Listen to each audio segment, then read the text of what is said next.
I'm Melanie Burrier, Director of the Lifeplus Foundation. I'm Antoine Kemmere. I'm Head of Key Accounts at Lifeplus Europe. Welcome to the first podcast for the Lifeplus Foundation, and today we are going to talk about something really exciting that we just experienced back in January and early February, and that is the trip to Kenya that we took, and it was quite really special, amazing. Yes. Yeah, so we want to just touch on what some of the highlights were, how and why we go to Kenya, and just talk a little bit about some of our personal impressions and takeaways from the trip. Yes. Maybe you can start by saying something around how it started going out to Kenya. So the Lifeplus Foundation goes to Kenya for a couple of reasons. One, we want to make sure that the water projects are getting constructed properly, that the communities are getting the efficiency of the water that they need, that our on-ground partners are being held accountable, because this is important. We have a responsibility as a foundation with the donations from our kind donors. We want to make sure that those are being cared for, getting used to the very best of their ability, and we trust our on-ground partners that they're going to be using those donations properly. The other thing that we go for is simply to see the impact. You know, I mean, as you know, being there this time, the impact of water is massive. And so when we go as a small group, we get to go into the communities, meet the people, see their amazing transformation, and be able to come back and talk about that and share it with others. I think that's really the power of going there and being there and seeing just what is happening in the change. I've got another question is sort of that we get quite a lot, and that you must be getting a lot as well, is like, who gets to go? Is a big question. Yeah, it is a big question. And what we do is we have a couple of things in place to make sure that we're inviting people in a really fair way. And that is, first and foremost, people that get invited have been a part of a team or a small group or even themselves. We've had a couple of donors that have funded water projects all by themselves, but they need to have been instrumental in funding a water project. And usually it's a team, and within the team, there's leadership in that team. And those leaders talk and speak with the groups, and they kind of come up themselves with who they feel is deserving of going on the trip. So it's the people who've coordinated and made it all happen, really, that within that group that have that opportunity. Exactly. And sometimes what happens is they come together and they say, oh, you know, you did so much fundraising, and this is why we think you should go. Or there might have been somebody that's actually had a big hand in collecting the donations, or sometimes it's somebody that's been the administrator or been the organizer. Yeah. So there's a lot of reasons why people have the chance to go, but I think that when we leave it to the teams to decide, it always seems to work, at least it has so far. Another thing is that maybe we're assuming that people know what happens in Kenya in terms of projects, but maybe there are people that don't know that. So what kind of projects are happening for the foundation? Yeah, so most of our projects are in southeastern Kenya, which is where we've really been able to make a really nice impact. Those include three. There are community wells, community fountains that can be funded, and these wells can serve usually between 300 and 500 people if it's in a community. The second project is a school project, and those projects are bringing water to primary and secondary schools. The average school is about 400 to 500, give or take, and that includes the children and the staff and the teaching staff and the administrators. And then the third project is a sand dam project, and these are very large areas.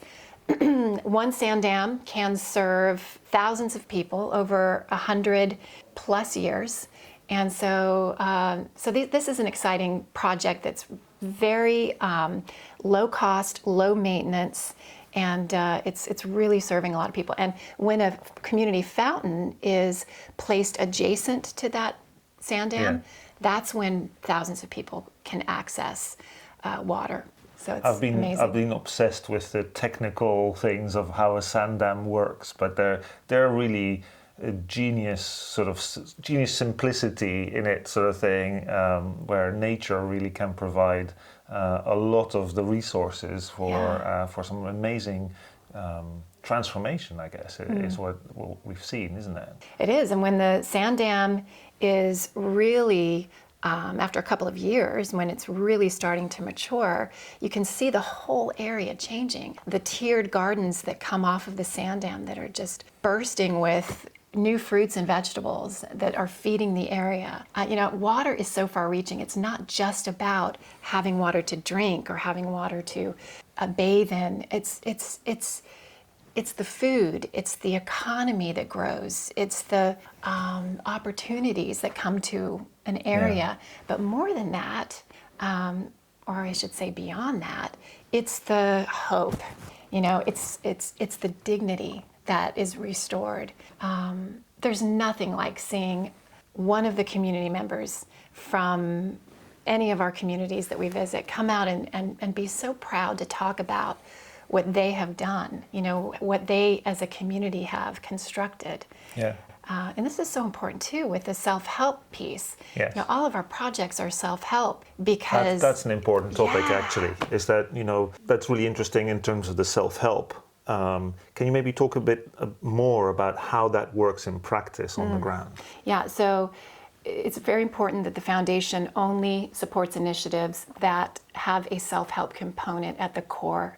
And that is because for any long-term sustainability, there needs to be some ownership, taking ownership and building their own projects. So our on-ground partners will identify communities most in need.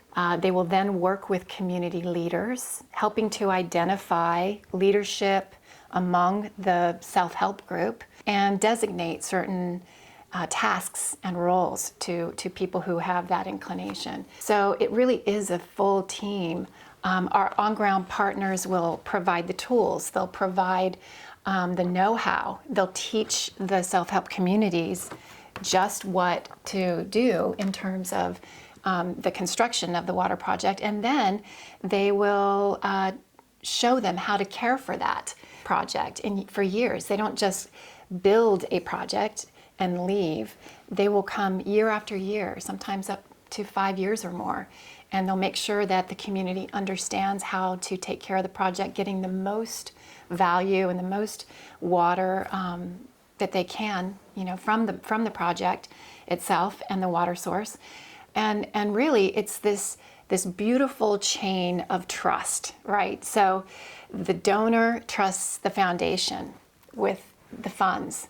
Then we trust the on-ground partners that they're going to be carrying out this work in a really efficient and responsible way. And then those on-ground partners have the trust of the communities.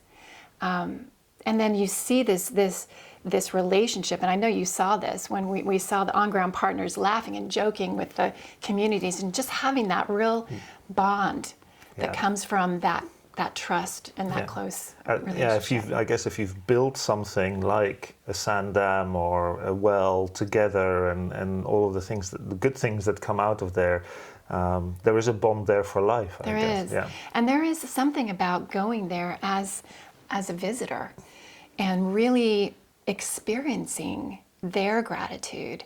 I mean, I think that's probably, for me, it's one of the big takeaways, is really just going down there and being immersed in their gratitude. They don't have a lot to give to us, but we don't need anything, right? Yeah. They give us their words, and they sing and they dance, and they show us their gratitude by giving us the very best food that they possibly can give us. And we accept it graciously, and we're so honored and truly privileged to be there. Truly it's an honor to be there and to be recipients of that gratitude. And just to clarify, when we go as representatives of a much bigger group. There's so many hands and so many hearts that come together that create water for a community, through fundraising and through all the efforts that have brought us to this point. We're really just a small representation of a lot of people. I found also the I've called it well, I don't know if it was my phrase or not, but the sort of domino effect of the positive effects of clean water. Incredible, right? Because you think, okay, it starts with being able to drink clean water, therefore not getting diseases. But it's a lot more than that. You know, quite often it was the children who would have to walk for miles, and in some of the stories when we were there, you know, up to 8 miles away that they'd have to go and get water. Usually, like I said, usually the children having to do that, and quite often the girls then as well. That's right. And then, and what, you know, they showed us the containers that they used for that. They were 20-liter containers, so there's 20 kilos. I would struggle with that, just to pick it up off the ground, let alone carry it for 8 miles. So that's one of the many things that was truly humbling to think that would have to happen every day. And that would also mean that that child probably wouldn't be going to school either, would it? No, and it one of the things that is really important to point out is that our on-ground partners, actually the Africa Sandown Foundation, started a child having to do just that. When he was a child, carry water, because it isn't just girls, it's predominantly girls. He ended up growing up thinking there has to be a change here. What can I do? There has to be a better way. There has to be a better way. And so this is how our on-ground partners started, with living in that community, understanding firsthand the challenges that come with that, having physical ailments because his development was affected, and all that comes with poverty. And poverty is so much such a deep and layered topic, but the implications of not having water versus having water they're just massive. So that's that domino effect, right? So you have, once you have it, you know, there's children that were walking to get the water that could now go to school. That's right. So you get education. Right. And once you get education, you get knowledge into a community as well. With the water, obviously, health improves massively, but there's also what we saw, opportunities to grow crops of incredible variety and deliciousness. I remember we got from one of the groups, we got a huge bag of mangoes that they'd grown themselves. Absolutely delicious. We were eating that for days. It was fantastic. Yeah, they call that Kenya gold. That's their gold, their mangoes. Yeah, and they did. And then we brought them back to the lodge, and we were able to eat them for breakfast and lunch for the next several days. And it was really such a gift. It was really beautiful. One of the many things. I mean, the domino effect then goes on. Obviously, with the crops, people can provide for themselves a lot better in terms of food security. But you know, and less drought. You know, less affected by droughts and those kind of things. I love hearing you talk about this because, you know, I know this was your first time going to Kenya, but I just love how I've seen the light bulb moments that you've had on this trip, and how you have found such a voice about this. And I know you've always had kind of a heart for the foundation, which is one of the reasons why I wanted you to come to Kenya. But I'm curious to know what is maybe one of your favorite moments that you can share. Oh, there's many. But if I had to pick one for now, it's that I felt uncomfortable in the beginning in Kenya, coming in from the west, and I could feel a certain distance to the people there. I felt I was being viewed as the rich West person from the West, which I guess is in some layer it's true. But then some of our partners who'd raised the money explained, when they had an opportunity to speak, they explained how they raised the money. And it was stories about, you know, baking cookies and selling them, and selling surplus kids' toys, or bringing clothes to market in order to sell it. And that it wasn't just one rich person paying for this project. It's like a whole community of people coming together to do it. And that's when I saw the light bulbs come on with, you know, the Kenyan community, because all of this is, you know, it's the same as their communities. We're all connected, right? We're really all the same, Yeah, living in we're- different places, exactly. with different circumstances. And you could see their, mothers and fathers being the same, because all we want is for our children to grow up healthy and happy, Yes, and exactly. that's the basis of it, really. So I found that quite emotional, Yeah. on quite a deep level, and then that connection with those people sort of built, and we're actually all the same, and that was very touching.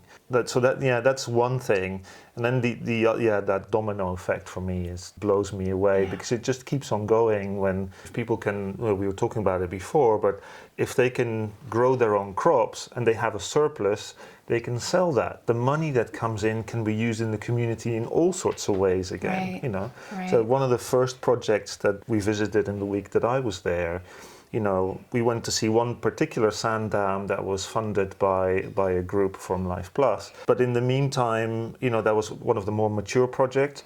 They built 3 other ones. That's right. And it started out as providing for a group of people. I don't know how big it was, but I don't know what the number was now, but it was in the thousands of people were dependent on that clean water and being it. But almost 10,000, so 8 to 10,000 people. It's incredible what a transformation that was from what there was before. I can't see how anyone can go to those communities and experience that and not come out with some very deep impressions and to be changed in some way. Yeah. I think that's one of the beautiful things about going. And back to what I think is so great with our on-ground partners is that they allow us to come in as groups.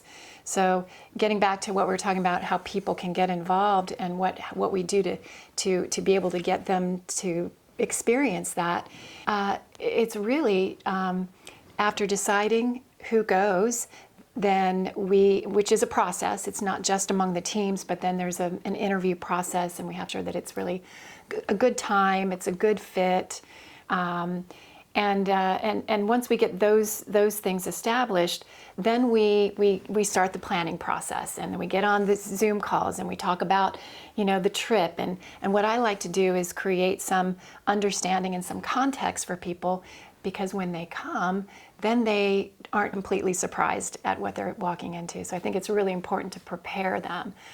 Yeah. Okay. So those are some of my impressions, what I've taken away. There's a lot more than that, by the way, but I'd like to hear what sort of your takeaway is from Kenya. You did 2 Kenya trips. Actually, that was my 3rd trip. 3rd one. There we go. And it's always so unique and beautiful, and each experience is different, but it does change with each time, simply because I don't have the same newness and the same first time experience. So one of the things I just, from on a personal level, that I really love to see is I love to look at it through the eyes of all of the first timers that come and really see the impact that it's made. When I was there, I mean, anything to do with, I've always worked with kids, whether it's with hockey or other sort of things, and so when I see small kids in Kenya there, in whether it was in the school that we visited, or in the near the sand dams where we were in those communities, and they're fit and healthy and smiley, and their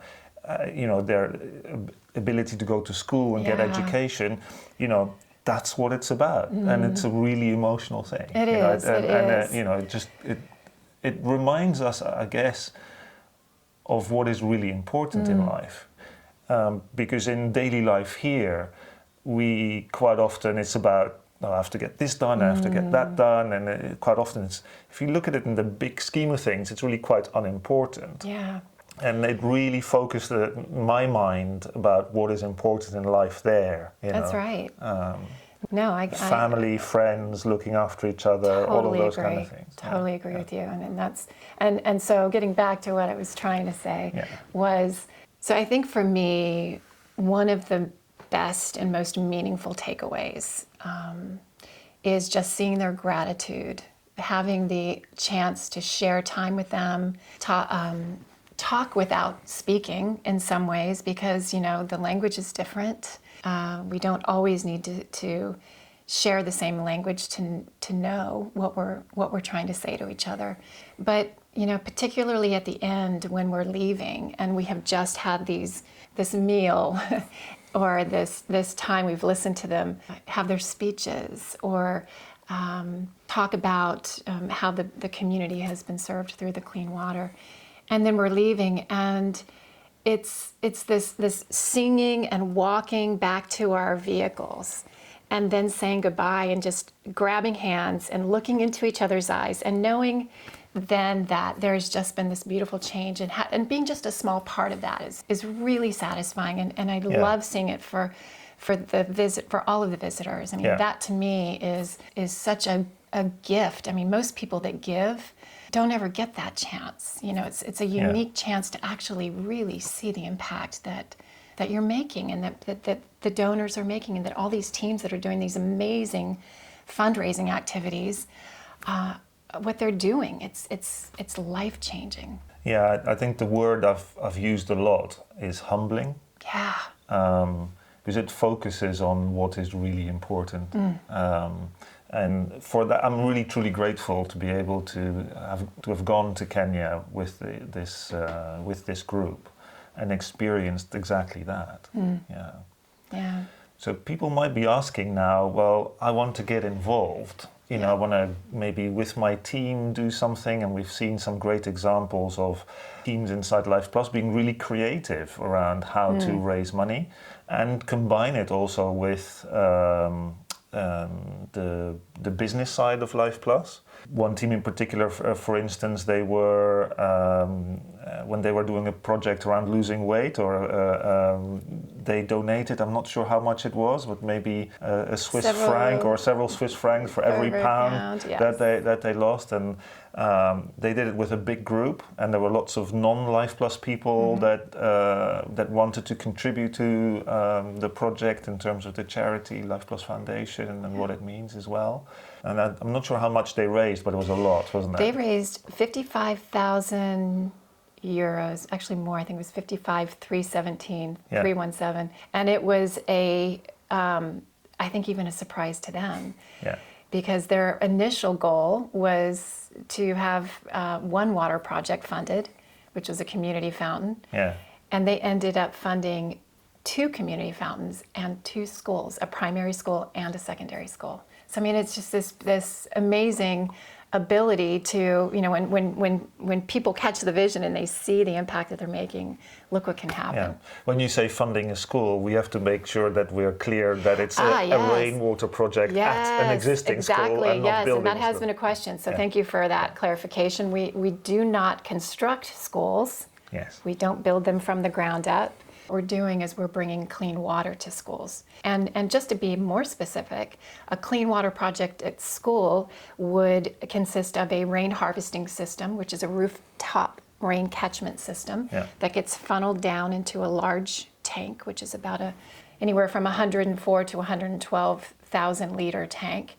And that project then is cared for by the school community, but our on-ground partners come back, they test the water several years, as we spoke about before.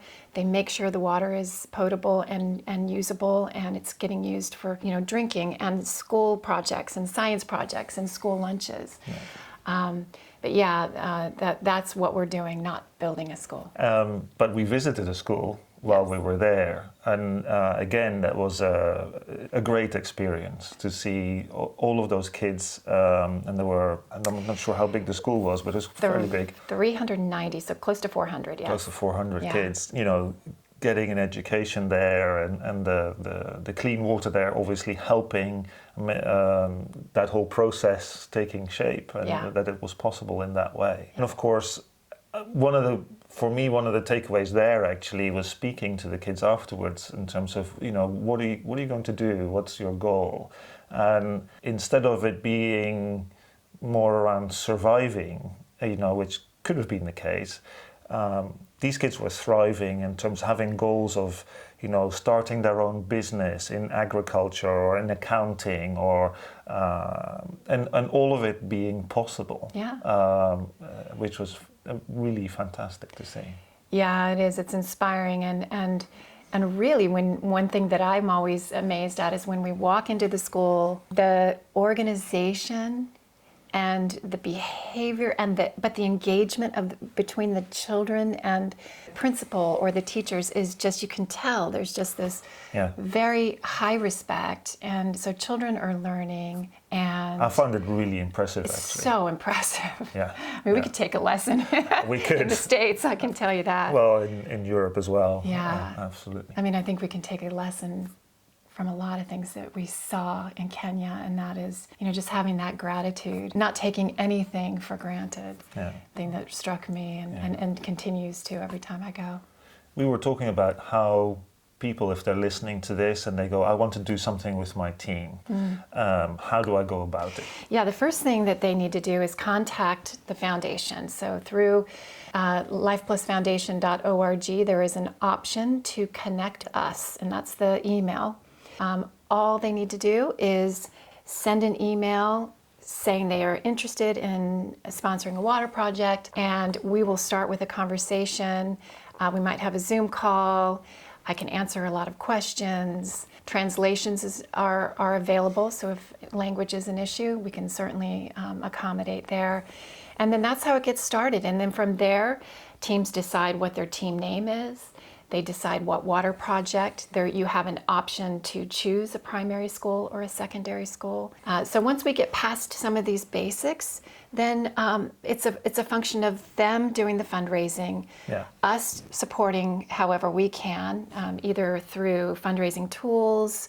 We have a great new tool for fundraising, which is on the website. I was going to ask, yes. Yeah, and so in the past, if you had a large group, one of the problems was, getting the funds together, and if somebody had to use their private bank account for doing that, it was kind of messy, or you had to use external sort of websites that like Lychee and other things that used to do that, and GoFundMe or whatever it was. There's now a far better option, isn't there? Very much so. So we used to have to use third-party platforms, which made it a nightmare in some ways to transfer the money. It also was very expensive because all of those fees that were being attached to the donations were really coming, away from the efforts of the people trying to fund the projects. So having the ability to fund directly to the Lifeplus Foundation eliminates some of the fees.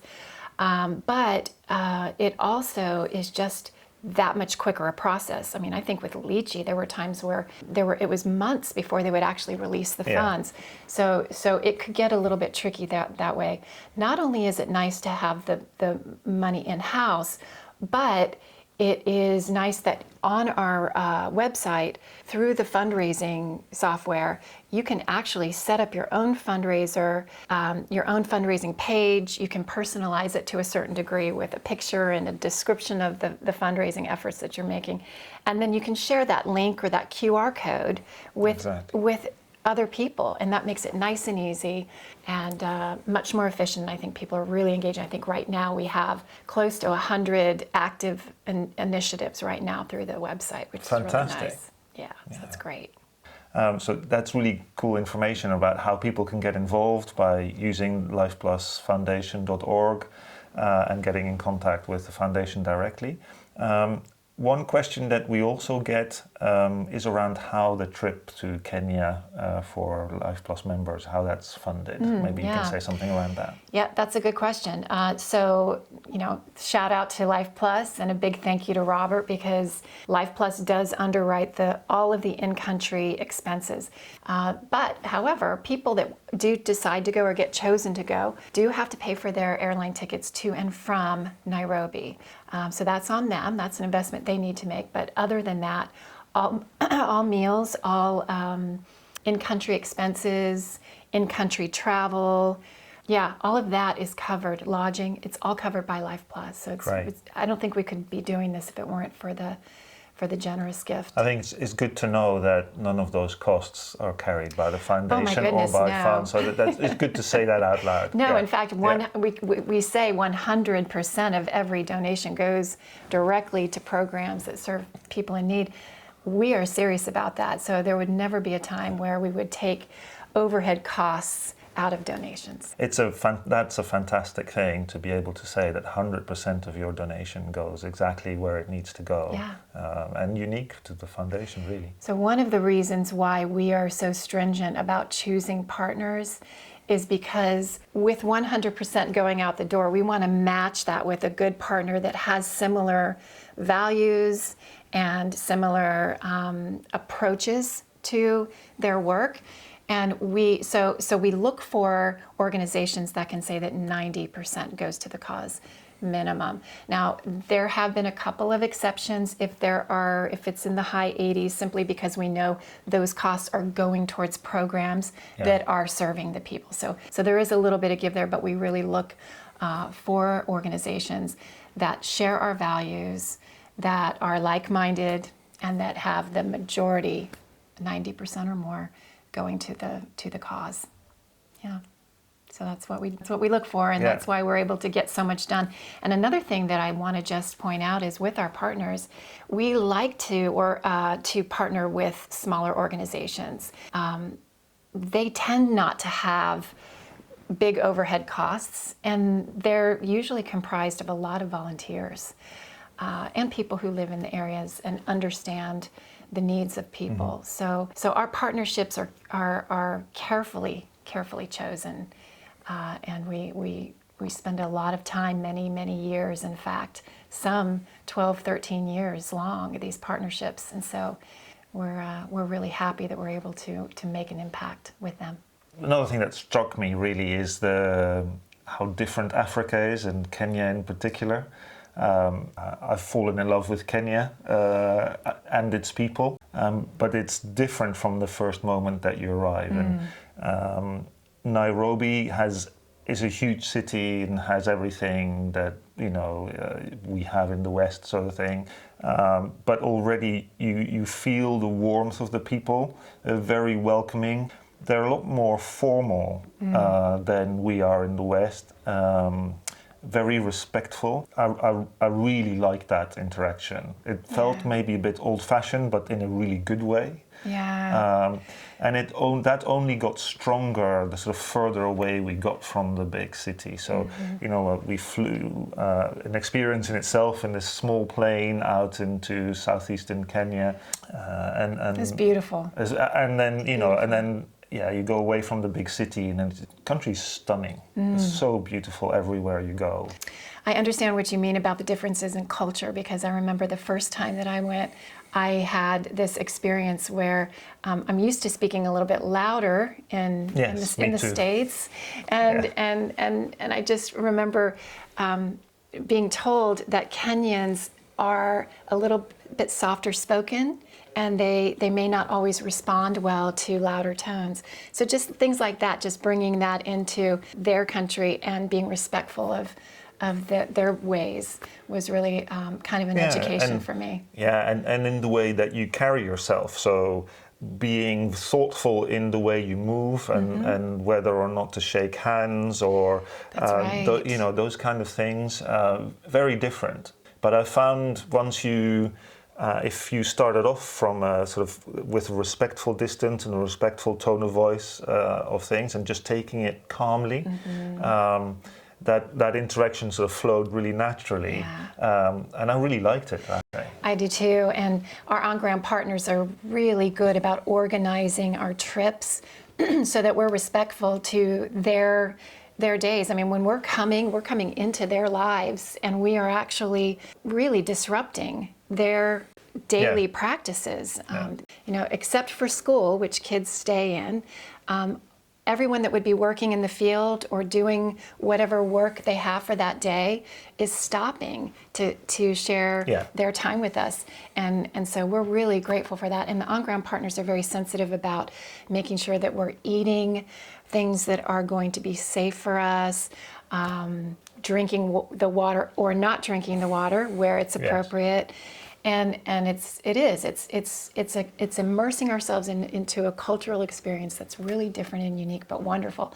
I will say that not all of the food that we were provided, that we didn't eat everything, but we did try, didn't we? Because just out of respect, you cannot. You cannot say no. Yeah, So. no, I did have once or twice where somebody else served me instead of me, so helping myself.